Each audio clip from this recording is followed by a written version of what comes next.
Discipline, sure. Michelle Caruso-Cabrera, CNBC contributor, following on the conversation about China.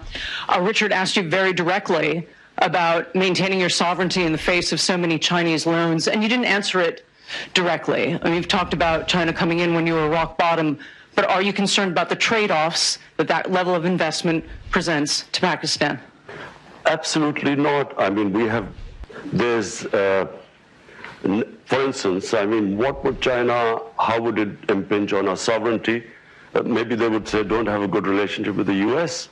But the Chinese have never, ever interfered in any of our foreign policy, in any of our domestic policy for that matter.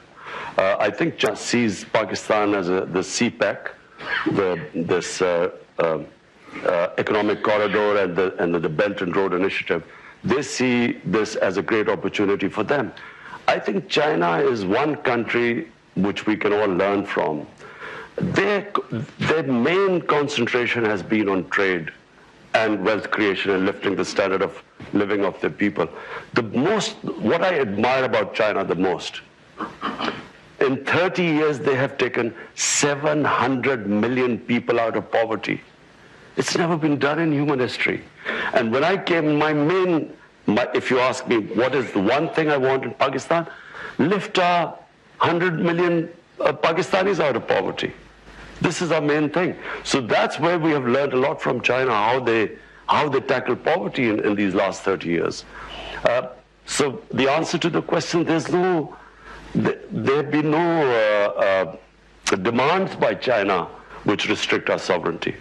Are you not put off that China has accomplished what you said, but they've done it at a great price and cost in terms of democracy, human rights, and the rest, not just for Muslim Chinese, but for all Chinese? Are you not put off by that aspect of the cost of their development model?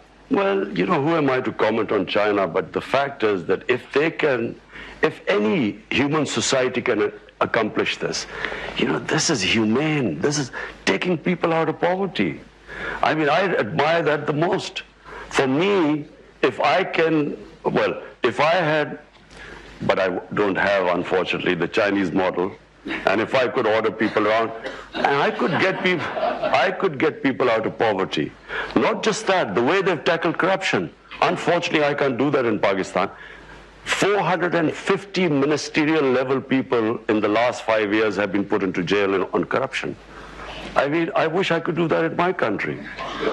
But, you know, we have our limitations, but it has to be admired what they've done in terms of taking what China is now. I mean, 30 years ago, you wouldn't believe what they've been able to achieve.